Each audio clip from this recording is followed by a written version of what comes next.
Welcome, everybody. Wonderful to see everybody here on our Sunday afternoon global gathering.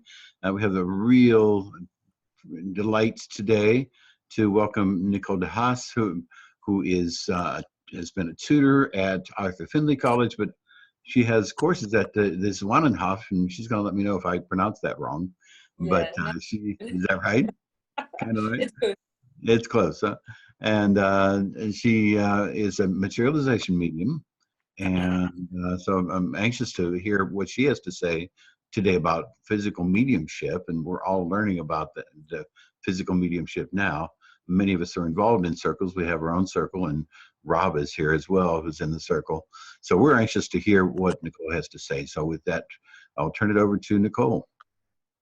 Thank you, Craig, and welcome all. Well, this morning I was online as well, and I mainly spoke about my recent experiences with physical mediumship, and that's what I like to do tonight as well. I've been to Santa Fe a month ago, and I was working there at the same time with David Thompson, who most of you know, I guess. He is a full materialization medium, but also a very dear friend. And that's why we scheduled our diary both at the same time there. He was doing physical mediumship, I was doing mental mediumship. But I was fortunate to be able to go to 4 of the 5 seances in Santa Fe. And I think it's nice to share my experiences and to go from there, and then also share with you the effect that it had upon my own circle. And also I want to share something about my recent experiences last week that might be interesting as well, where I worked with Stuart Alexander on his weekend in England. But I want to go back to Santa Fe first. I missed the first seance, and when we arrived, the first seance was going on, and I heard back from the people who were there that Timmy, one of the spirit people from David, asked when I would arrive. So apparently there was a need to see me. The second seance, who was actually my first seance, was incredible. I think I've witnessed a lot of physical seances from David, a lot of physical seances from other physical mediums. I can honestly say that the seances in Santa Fe were absolutely amazing. Let me tell you a little, especially for those who don't know about the seances of David, how it mainly works, and I will highlight some of the things that happened. His main spirit friend is William, and William is the master of ceremonies of the Circle of the Silver Cord. William has the responsibility of arranging the circle from spirit, and at the same time harmonizing and blending the energies of the sitters. So when the seance starts, a few songs are played and the sitters sing along. We held the seances in Unity Church in Santa Fe, a beautiful church, quite a big building, and we were sitting in each seance with 42 people, so quite a big group. So after a few songs, we sang along, and then there is William. And William stands in the middle of the room, fully materialized, and he starts speaking. He shares the most beautiful inspiration and philosophy with the group. And he spoke about subjects like spirit and soul, self-development, self-realization, spiritual growth, all kinds of different subjects. Every seance, there are a few people who get a chance to ask William a question. And that's what happened also now in every seance. And they were in a different range of subjects, and he answered them all.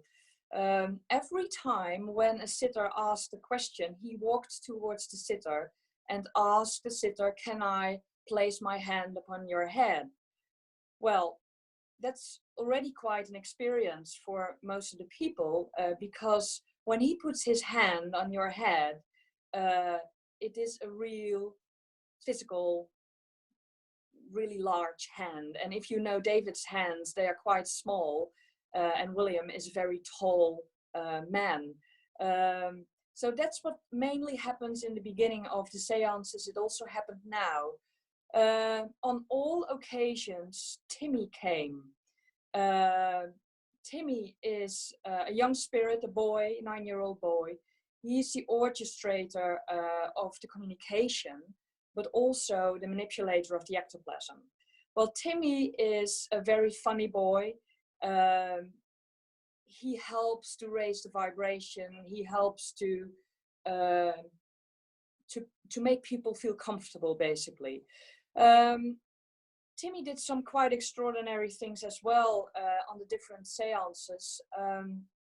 One of the things he did on one night was that he materialized, he walked out of the cabinet, and he took the drumsticks, and he walked around with the drumsticks, and it was quite a big room, but he walked around, chatted with people individually as well, while he was drumming on people's knees. And when he came close to my side, there was a lady sitting there, and he started making a communication or establishing a communication with a loved one. And you could hear the ectoplasm being formed into an ectoplasmic voice box. And while he was doing the drumsticks, suddenly the loved one of this lady came also at that same time and had a conversation with her. So that was a very extraordinary and emotional moment for all, basically. On one other evening, Timmy took the luminous plaque. Again, he went around all the room, touched all the sitters, and showed the people his materialized hand. Timmy loves chocolate, and that's something that he learned to do in Holland in one of the seances at the Zwanenhof. He found out that there was chocolate, and someone took chocolate into the seance room, and he tasted it once. And since that moment, every seance he asks for chocolate because he likes it so much. So again, he comes out of the cabinet, and one of the circle members has the chocolate, and then he comes and get it, and he really enjoys it, and everybody enjoys it because he enjoys it so much, basically. So that's basically Timmy, and behind the scenes, Timmy does a lot of hard work. The second seance, which was the first one that I was, Quentin Crisp came out of the cabinet. And for those who don't know Quentin, he was quite a controversial man when alive. Within this seance room, he can play the audience, and especially the men. He is there to enhance the vibration. In real life, he was a showman, he was a writer and actor.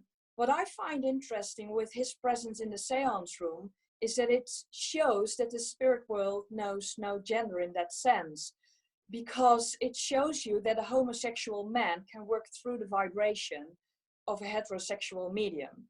And I find that fascinating, and he's quite a character, and we always enjoy him being there.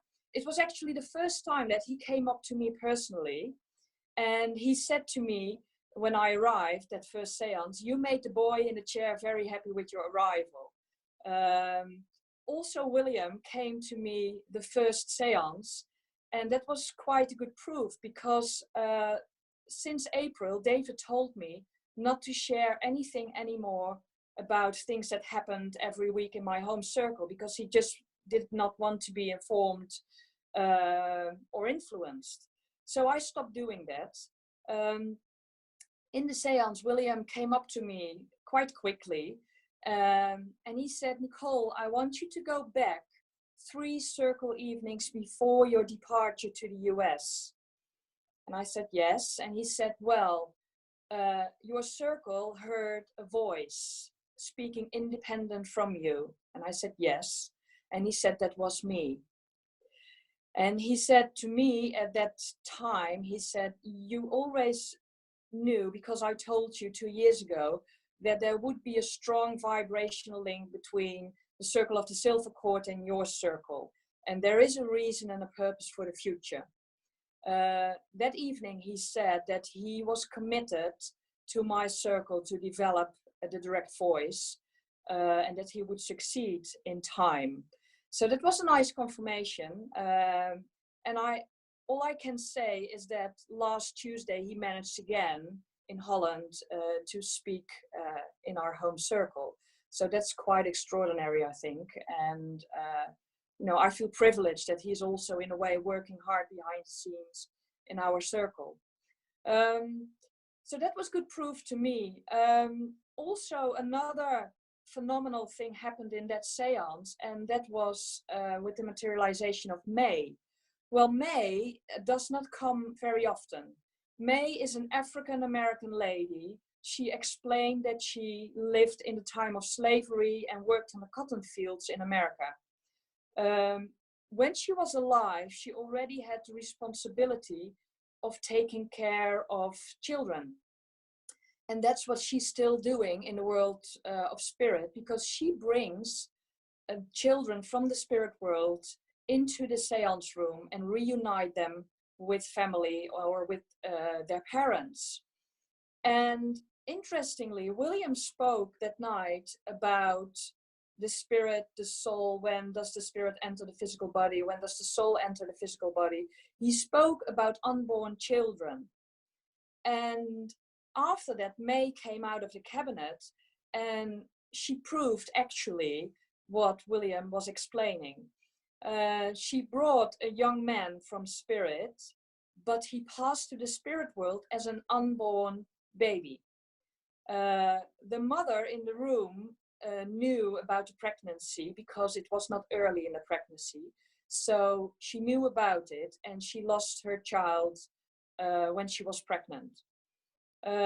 This young man came into the seance room. He materialized in front of her, and he spoke with his mom. He spoke how he grew up in the spirit world, and he explained to her that he was not able to touch the world, but that he did touch her heart. And that was really an emotional and beautiful moment for all involved and everyone who witnessed that. Because it was not only the words he shared, it was also the love that was felt within the room. And I think that's amazing. So that's definitely an experience that is still with me. Let me think, what did happen? Yes, there were quite a few experiments as well. For those who don't know, if there is a physical seance, there is a certain amount of energy on each night. And every night they have a choice, either to bring a loved one or to do an experiment. So they asked that to the sitters every night. Most of the nights, the sitters preferred an experiment, and that's what they did quite often. I remember one experiment where David was levitated, and he was levitated on the other side of the church on the platform. And when the light went on, he sat in between the wall and a glass table. And he was so close to the glass table, only an inch, that you could imagine it was pitch dark, that if the spirit world had no clue what they were doing, it could have gone really wrong with all the glass. So they really had to do a difficult job because it was such a small spot and he just fitted in between the glass. They apported flowers into the circle. On one occasion, Abraham Lincoln materialized. It was the last seance. He materialized, came out of the cabinet and spoke, especially to the American people. Another experiment that they did not do before was that someone from spirit, and it turned out to be Quentin Crisp, he materialized outside of the circle behind some of the sitters. And that never happened before. They always materialized within the circle.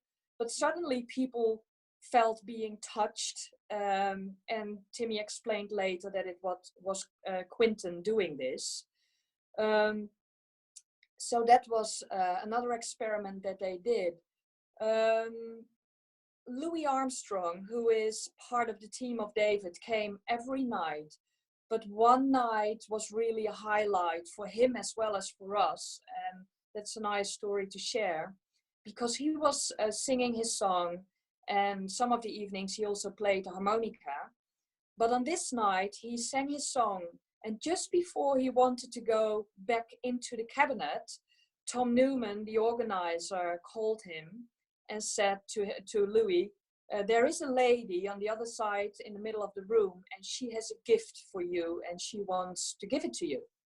So Louis went over to this lady, and this lady told Louis that she was also from New Orleans, and that she managed to buy a gift that originally belonged to the Zulu parade, where Louis belonged to as well.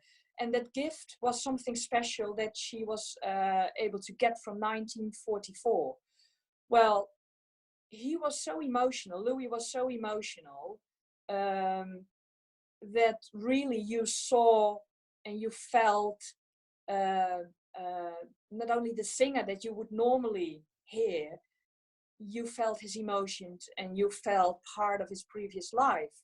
And the interesting thing was, when he walked back with the gift in his hand, he asked the circle leader of David to keep it within the home circle of the silver cord.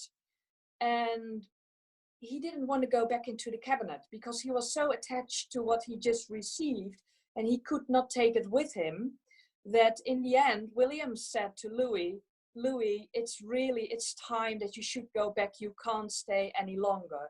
So it really showed the emotional side of what it meant to Louis that night. And that was amazing to witness, basically. Yeah, so, a lot of things happened, and I know there are a few people online as well who might add some things that they experienced during the nights.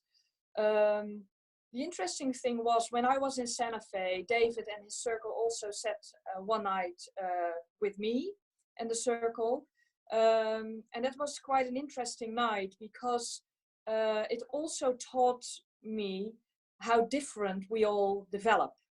And I don't develop that different from David, it's quite similar. But to give you an example, when I sit with Stuart Alexander, and I've sat on many occasions with Stuart, and also recently, and I will tell about him later. For instance, if you go into the seance room, it's not really a problem to wear metal, basically, because when he sits, he also wears his belt. When you go into David's seances, all the metal needs to be removed. And it's not only jewelry because something can be found on the floor and you're not sure whether it's an apport or not, but also because the metal can become hot. Well, the interesting thing was the moment that he sat with me and the circle, I heard afterwards that Steve, his circle leader, almost wanted to stop the seance after 5 minutes, because he was having the torch in his pocket of the trousers. And that was becoming so hot in the first few minutes that I sat, that he couldn't cope with it. And then after a few minutes, it stopped. But he was almost at a point where he wanted to stop the seance because he was starting to burn himself. And I found that interesting. So that taught me as well that, again, we are all different, and how important it is, at least in my situation and in David's situation, to remove and to make sure that there is no metal at all in the room. William told me that I needed to be gagged from now on. So I always said to David and to others, I will never wear a gag. It was something psychological, I think, and I didn't want to do it. But something changed in Santa Fe, within me, within the circle. And I knew it was the right thing to do. So since I'm home, sitting with a home circle, and that's, I think, 3 or 4 times now since we got back, I'm being gagged throughout the evening.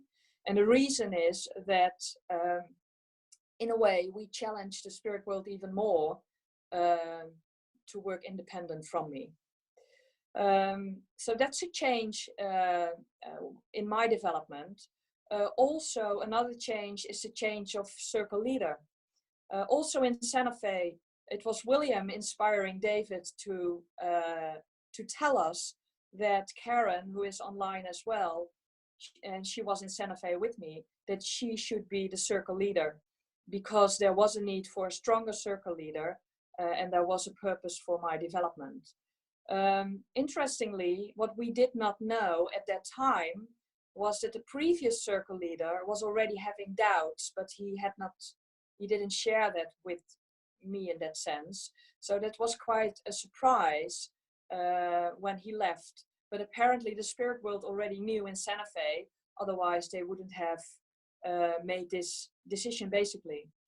So actually my own home circle, since I came back home, went through quite a few changes. Just before I went to Santa Fe, one of my circle members was stopped because of mental problems. Well, my previous circle leader stopped. There is a new circle leader now. Throughout summer, you should imagine, I have my home circle here at the Swanenhof, but in the loft. We had quite a hot summer in Holland. We have no air conditioning yet in the seance room. We sat in temperatures every week in Fahrenheit in the 90s. So it was really too hot for us to sit, too hot for the ectoplasm. So that was quite a challenge as well this summer. So yeah, actually, you know, things happen and things continue to unfold.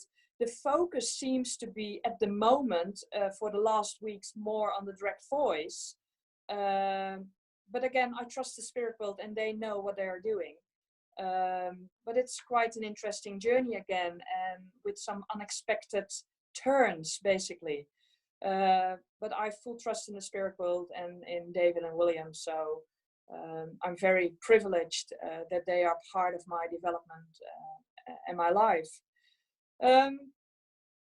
Last week I went to Cobra Hill in England, Scarborough, and I worked on Stuart Alexander's weekend. I did some workshops on trance and a demonstration of mediumship with Suzanne. And I enjoyed it very much. I also attended his seance on the Saturday night. It was a large group. It's 84 people in the seance room, and that was a lot. So you should imagine that in that situation, people sit in rows instead of one big circle. I really enjoyed the seance, and there were quite good phenomena. On one point, the 2 trumpets lifted up into the air, and at one point Walter put one trumpet over the other so that the 2 of them at the same time went up, and it's heavier. Walter, the control of Stuart, he did matter through matter, where he gets Stuart's arm through the straps, the cable ties, and he materialized his hand in red light. Unfortunately, it's not visible for the people on the 3rd row, so they only can experience it by the people who share the experience, who witness it. But despite of that, quite a few people could see it and experience it, and I think that's quite a phenomenal experience to be part of. Just like Timmy also does the trumpet in David's seances, and sometimes I hear people say, why the trumpet? Why is that necessary? Because it doesn't prove anything. In a way, that's true, but there's always a purpose with the trumpet. And in David's situation, the trumpet lifts up into the air because there is something greater to come. Because the trumpet helps to raise the vibration, because all the people start, ooh, ah, you know, and enjoying it. And that helps to raise the vibration, because the spirit world has plans for something greater to come after that. So there is definitely a purpose in his mediumship for the trumpet. Another interesting thing that might be interesting to mention in the difference between the mediumship of Stuart Alexander and David Thompson is that, you know, both are physical mediums, but working in a very different manner. When Stuart works, when physical phenomena happen, his spirit team mainly communicate through him. So the control is through trance communication. And with David, all the communication is independent, either through a voice box or through full materialization. So that's a difference between both physical mediums. So I guess I've shared quite a bit, and I can share much more if you want, but there might be some people now interesting to share as well, or they might want to add something they experienced in Santa Fe. Leslie was in Santa Fe, Karen was in Santa Fe, and perhaps Robert Carr, I saw he is online, he was in Santa Fe as well. So there might be some who want to share something as well. Yes, we can. Hey, Nicole, Karen, everybody, Robert. Hi. Yeah, it was a great seance. You covered a lot there, Nicole, and you really did a good job. But Abraham Lincoln came through, and he said, "God bless America," like 4 or 5 times, many, many times over.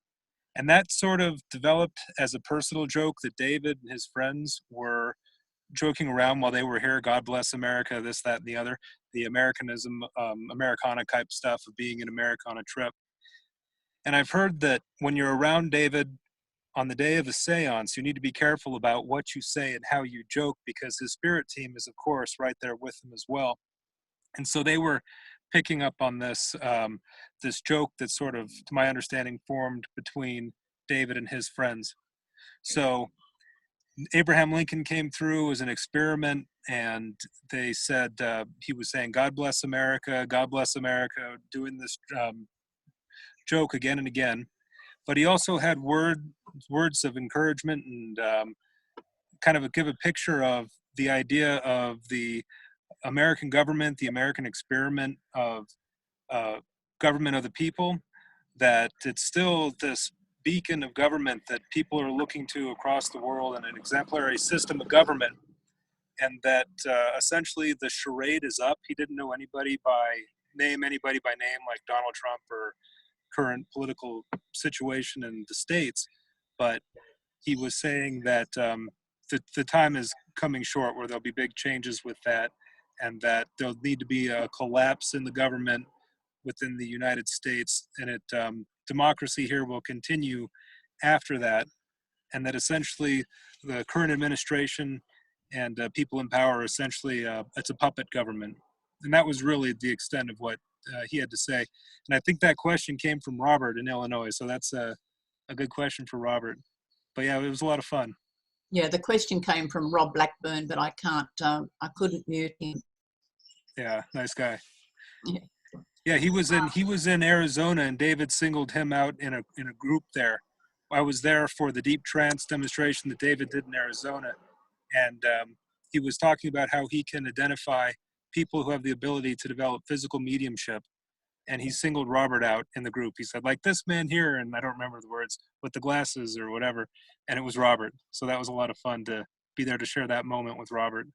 I was just wondering why Louie Armstrong would not have been able to bring the item that was brought for him, why he wouldn't be able to bring that back. I know that they've talked about app ports that can actually be sent to us, but then somebody told me the other day that they have something called passports where they can take things back with them.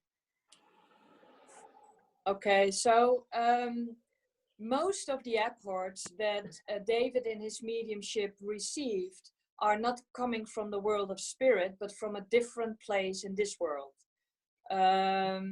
You know, if Louie should take it back, it's just like the chocolate with Timmy. He eats the chocolate and it ends up in the ectoplasm. So if he would take it physically back, then he's not able to do so because it would end up in David. So what they can do, and that happens quite often, also with, for instance, spirit children who attend the Christmas seance with toys and so ever, they make an imprint within their minds of the toys. So in that way, they can take it to the spirit world, and still it's there for them. Can you understand what I'm trying to say? Yes. Yeah. Thank you. Okay, you're welcome. Craig Hogan also has a question. Craig, can you unmute yourself, please? Sure. Nicole, we're in the process right now of deciding some things about how Rob, who is here, our physical medium, is sitting, and he's in the cabinet, and he's in we actually have an easy chair in there. He is not zip tied, and he doesn't have a gag on. Are you zip tied when you're in the cabinet or when you're doing physical mediumship? Always, yes. Yes. From my early stages on, it was David who advised me to be strapped to the chair. Also so that I could get used to the feeling of being strapped to the chair whilst they were developing the trance. So that it became more natural for me. So, and it became so natural now that when I'm not strapped to the chair, I don't feel safe. It's basically like a comfort zone for me now. Yeah, and we've thought about the fact that maybe when he was out and he felt the ectoplasm coming from his nose, he feels it now. When he felt he might put his hand up on his face when he was in trance or out, and perhaps that was one of the reasons that he should be zip tied. And the other question is about, are you going to answer that or say something? I was going to say it's in a way also creating safety for yourself, because I know when I was sitting in a chair, sometimes when I produce ectoplasm, I have quite severe body spasms, and I can respond as well and harm myself. And the other question I have for you is about your direct voice. We have at least one person who seems to be developing direct voice. What are the stages you went through? Or what happened from the beginning until you were able to do direct voice? Well, I think, to be honest, we're still in the early stages of direct voice. So I remember it started when David sat with us for the first time. We had to change the music. We had to do a lot of things to change things in the circle. 8 months later, he sat with us the second time, and then we had the first direct voice attempt. But it was more like a whooshy sound, or like kind of sound, but not a real voice. So for quite a long time, we had a lot of sounds that we could not explain. Whistles, whooshing sounds, sizzling sounds, all that kind of sounds coming from different places in the room. Sometimes like whispering, but you couldn't grasp it, and you could not literally hear what they were saying. Now we are at a point where we can distinguish whether it's a man or a female or a child. We know when it's Tommy because he sounds exactly the same speaking through me or speaking independent from me. Last Tuesday, it was clear that it was Williams because we recognized the voice. So they become more personal now. But still, we are in the process of creating that balance so that they can maintain the conversation, basically. Yeah, and when you say maintain that balance, what do you mean? Well, in a seance, what is most important is that the spirit world creates a physical vibration. And that physical vibration needs to be stable. If the physical vibration is not stable, the phenomena will not happen or will not be stable. So they work on that first. We know that the physical vibration is stable, otherwise you can't do public seances, because that will affect it as well. But still, within that stability, within that balance of the vibration, you have moments where you go like this. And that's where they are fine-tuning. it's like learning to cooperate in the best possible way, because it's not only us learning, it's them learning as well. So that's basically what's happening. And when you determined that you would have direct voice, was it the spirit team who said, now we're going to have direct voice with you, or did you do something to begin that process, or how did that begin? No, to be honest, I never thought any of that. I just left it to the spirit world, and I had no clue what they were up to. William told me years ago that I would be a materialization medium. So I was not focused that much on direct voice until the first attempt of the spirit world in the seance room, where David was present as well. Then it's kicked into my mind, oh, that's a possibility as well. You know, so I never thought of it. We have a trumpet in the room, but the trumpet is not used for direct voice because they built an ectoplasmic voice box so far. It might change in future, but so far not, and it might always be the same. I don't know. Good, thanks. You're welcome.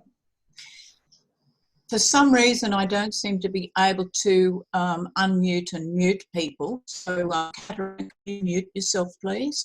And Tim Formica, can you unmute yourself so you can ask your question, please? Yeah, I think Wendy started to answer me. I was just wondering if it was, how do I get involved? Not involved, but I'm in Southern California, and I was just wondering if I would be able to come and sit in one of the seances in Santa Fe area. Yeah, well, what I can share with you is that we are making plans, David and I both, to come back next year, September, at the same time, so that we can work again together. So I think it's best to, you can send me an email, or you can go online and look for Tom Newman in Santa Fe. He's the organizer, and send him an email so that he can inform you. But we are scheduling the second half of September 2019. I was at the AREI symposium in Arizona and attended and had planned to attend the first night of David Thompson's seance, which was on a Friday night. And my fiance, boyfriend, call him what you will, died in July of 2017. And many things have happened since then. And the short of a long story is I am developing as a mental medium. And so I know when Scott is around, and I can understand when he communicates with me. So I was in the seance the first night, and that was fine. It was amazing. And my first experience in a seance. And that was the end of that. I came away with gifts of perspective, but I didn't think anything that I would attend the second night. So on Saturday, I was in a talk with Wendy and Victor Zamet in the audience when they were giving their talk. And in my ear, I hear Scott say to me, here's a picture of Scott. You can see his face. Very lively fellow. So I hear Scott say to me, you need to ask Wendy if there's a seat at the seance tonight. This is Saturday. And it was very clear. So they finished talking. I went up to the front of the room and asked Wendy if there was any chance there was a seat at the seance. And she said, no, I'm terribly sorry. There hasn't been a seat for weeks. So I said, okay. And as I'm walking away, she says, but you might want to check with Thomas because maybe something's changed. I've handed everything over to Thomas. So as I'm walking out of the room through the throngs of 500 people, I say in my mind to Scott, well, Scott, if this is supposed to happen, I need Thomas, have no idea how to find him, and I need a seat. So I'm pushing through the crowd to get to the lobby, and there stands Thomas. So I walk up to Thomas, and it's important to note that no one at this symposium knows me or my story as it relates to Scott. And so I walk up to Thomas. He recognized me from the night before, but that was the full extent of it. And I said, is there any chance there's a seat at the seance tonight? And he looks at me and he sort of puzzles a bit, and he said, well, up until about 30 minutes ago, there wasn't. I thought it was interesting that he put it that way, because I looked at my watch and it was 30 minutes ago that Scott had said that into my ear. And then he looked at his list and he showed me the list and he said, but you see, there's 3 people ahead of you on the waiting list. And so in my heart, sort of like, oh, well, that takes care of that. And then he paused, sort of turned to one side, and he looks at me again and he says, but you're the one who's supposed to be there. And it was only after the seance that he shared with me that his guide was standing beside him and tapped him on the shoulder and said, she's the one. So, okay. So as the thing to know about Scott that was significant to this occasion was Scott was nicknamed Froggy, and he said, and he was all about France. He lived in France for many years. So I'm sitting on the bus getting ready to go to the venue, and people are getting onto the bus. I'm sitting in the front row, and a woman gets on the bus, and she has the most bright, sparkly Eiffel Tower t-shirt you've ever seen. And it just felt like something was up, but it was what it was. So we get to the seance. David seats me where he seats me, and we proceed, and I did have the opportunity, as Nicole described. I knew if nothing else, I wanted to have the experience of William touching my head. So he got to the part where he's willing to take questions, and I asked my question, and just as Nicole underscored, David walked around and showed people his hands so you could see the size of his hands. And then when William put his hands on my head, it was like a gorilla. It was so large and so distinctly different from David. So we get to the part where, William leaves and Timmy comes, and Timmy walked around the room with the glow-in-the-dark ping pong ball and showed everyone his fingers. And the thing that was, anyway, so we get to the point where Timmy now needs to determine who this reunion is for. And so Timmy says, and it's important that you hear the story because it underscores it. So he says, Mr. Thomas, I believe there's a woman on your right and her husband died recently. So some woman across from me in the dark says, yes, that's me. So Timmy says, Mrs., could you tell me when your husband died? And she says, 2008. And you can just sort of see him in your mind's eye putting his hands on his hips and saying, Mrs., I'm terribly sorry, but 2008 is not recently and it's not you, I'm sorry. So there's whispering going on with Timmy and William or whoever else is in spirit. And so you can hear him saying to William and arguing like, my right, not his right, it's your right, it's their right, which right? So he says, Mr. Thomas, I believe there's a woman on my right whose husband died recently. So another woman down the row from me says, yes, that's me. And Timmy says, Mrs., when did your husband die? And she says, 2012.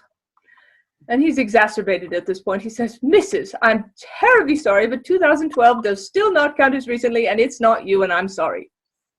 So at this point, I know in my soul that I'm supposed to speak up. But Scott wasn't my husband, so that was where I was stuck. So I said, he wasn't my husband, but I do have a ring, and he died last year. So Timmy says to me, Mrs., what's your name? And I tell him my name is Cheryl. He says, one moment, please.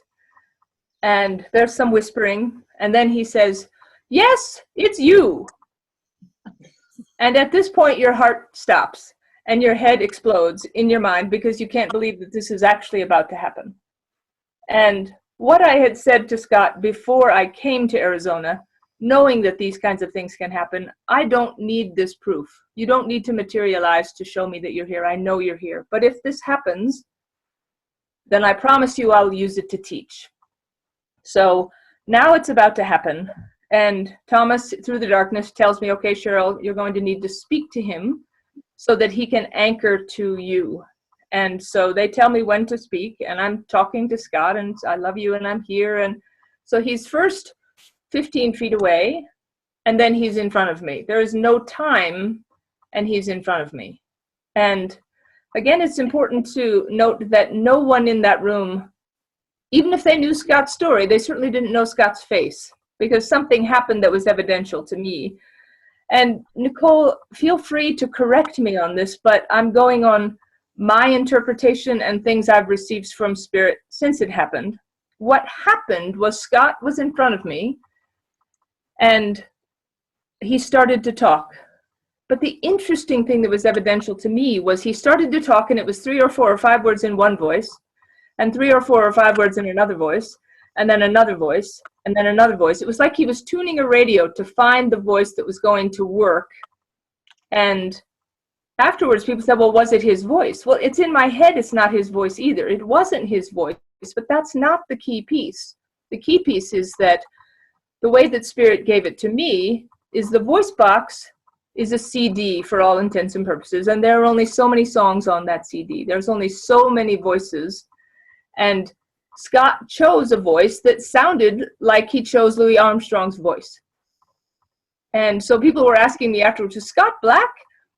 So there was a missing of the point, because to me, if it was a deception, and I say this from a critical analysis piece, if someone wanted to deceive, you wouldn't use 4 different voices scrolling up and down to try to find a voice that would fit.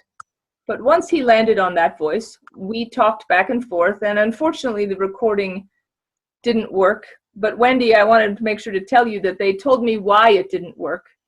So I'll share that in a moment. But so at some point in our interchange, Scott reaches out and puts his hands on my face, and he kisses me on the forehead. And then we talk some more. And then right before he left, he reached out again. He put his hands on my face and he kissed me on the forehead. But the thing that's important about that is that no one in that room knew, if you can see in the photograph, that Scott has a very bushy mustache. And when he kissed me on the forehead, I felt his very bushy mustache. That was profound for me. And I feel like he kissed me twice, because the first time I'm going, oh, did I really feel the mustache? Maybe I didn't feel it. You're like your brain is going 6 different ways. But the second kiss showed me, I know what it felt like in life when Scott kissed me on the forehead. His mustache was so bushy, you could always feel the mustache more than you could feel anything else. So after he was winding up, as he was walking away, he said, ribbit, ribbit, which ribbit, ribbit is what a frog says. And he gave some evidence in our conversation about something that happened in the hotel room before the seance, and something here in my house that I do every day as a ritual with Scott. He acknowledged both of those things. So he provided evidence among our conversation that proved to me that it was him. And the information that I received after the fact, because there were comments from some of David's circle that Scott was able to have a much more in-depth conversation than someone who is new to this would normally be able to do. And the image they gave me when I asked about that was the image of someone jumping out of an airplane, and the experienced person has the parachute and the new person is on the front. And they said to me, this was a tandem jump. Like Scott was so determined that he was going to come through. And he spent many months to figure out how to do this, but they jumped with him in order to make sure that he was able to communicate with me. And the gift about the recording not working, which I just learned, was that the reason it didn't work was because I'm writing a book and I'm going to share this story. And if I have the recording, someone can take this gift that Scott meant very specifically for me and tear it apart in some way. So I have the people that were there. I have David's circle. Rob, I reached out to you because I was curious if you were there, but I'm talking with the people who were there because I can gather a little bit of the pieces that I missed. But it was a profound experience, and I can tell you that I am an oncology researcher by trade, and I know how to do critical analysis, and I had the opportunity to also go to Santa Fe and attend one of the seances. So 3 seances, 2 venues. There is no possible way that this is deception. This is actually exactly what it's portrayed to be, and it is a spectacular gift from Spirit. Okay, I'm sorry for my English, my mistakes, etc. Well, I had an incredible experience in David seance. Karen said, nobody knew me that day, so they didn't know what I do, that I record, and I make instrumental transcommunication. So it was an incredible surprise for me to receive a communication from a pioneer from instrumental transcommunication, Dr. Konstantin Raudev, with whom I have been working for the last 30 years, but I could never imagine that he would materialize in that seance to speak to me, to give me a technical orientation, which is being now, we are trying to build the devices he suggested, Dr. Haudev. And it was very, very interesting because casually the tape recorder was placed just behind me in the wall, so that, thank God, the dialogue could be recorded. Otherwise, I would have missed more than half because I was nervous. I couldn't understand everything that Dr. Haudev was speaking. Even with the Sherry at my side and Victor Zamet at the other side, both were listening. Dr. Haudev speaking to me just in front of me, but I couldn't understand exactly everything that he was saying, but it was recorded, and later Wendy got this recording to me so that we could finally understand everything that was said that day. And it was a great surprise because I knew from many recordings of the time that Dr. Konstantin Raudev was alive, how his voice was.